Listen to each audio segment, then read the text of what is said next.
এটা আমাদের মানতে হবে। নাহিদ রানা সব ম্যাচ খেলতে পারবে না।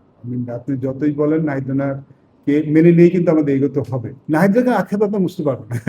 নাহিদ রানা স্পেশাল বলার, অনেক মেনটেন করছে, অনেক তার প্রতিটা মুহূর্ত এক্সট্রা কেয়ারও নেওয়া হচ্ছে।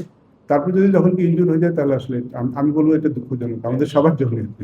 টেস্ট ম্যাচে তারপর আমরা বাড়তি সতর্কতা হিসেবে অস্ট্রেলিয়া যেহেতু একটা ইম্পর্টেন্ট সিরিজ আমাদের, সেই সতর্কতা হিসেবে আমরা টেস্ট ম্যাচ খেলি, যেটা আমরা প্রথমে মানে ব্যাখ্যা করেছিলাম কেন আমরা তিনজন ফার্স্ট বোলার আমাদের রেগুলার নেই ফার্স্টে।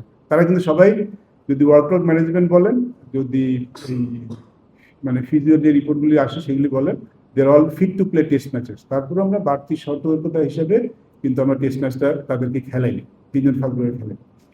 ওডিআইতে ইজ ফাইন, এবং যদি দেখেন ওডিআইতে সেখানেও 3টা ম্যাচে 2টি ম্যাচ খেলেছে, এবং T20-তে একটি ম্যাচ খেলে সেকেন্ড ম্যাচ খেলতে ব্যথা পেয়েছে। আমার মনে হয় এটা আনফর্চুনেট। এটা আসলে আপনি না খেললে পারতেন ডেফিনেটলি। আমরা ওডিআই সিরিজটা আমাদের জন্য টেস্ট অংশ ছিল না, টেস্ট না মানে ওয়ার্ল্ড কাপের অংশ ছিল, T20 ছিল না। T20টা ওই আরো 2 বছর পরে, সেখানে আমরা ব্রেক দিতে পারতাম।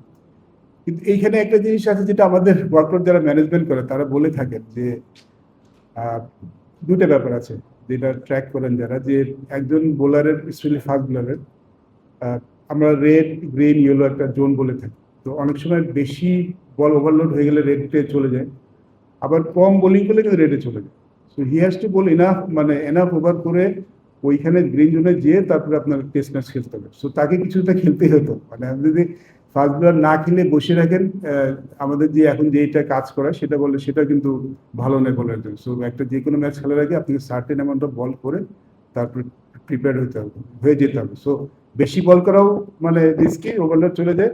আর যদি আপনি কম লোড থাকেন তাহলে কিন্তু আপনি সেটাও কিন্তু রেড জোনে চলে যায়। সো এই চিন্তা ভাবনাতেই করা হচ্ছে। ডেফিনেট না খেললে কিছু হতো না, বাট তাকে কিছু একটা খেলতে হতো। কারণ আনফর্চুনেট যে এইখানে যে লেগে আছে, এই লাগাটা তো অস্ট্রেলিয়াও লাগতে পারতো। কারণ আপনি fact is you played, you seen enough cricket and enough cricketers.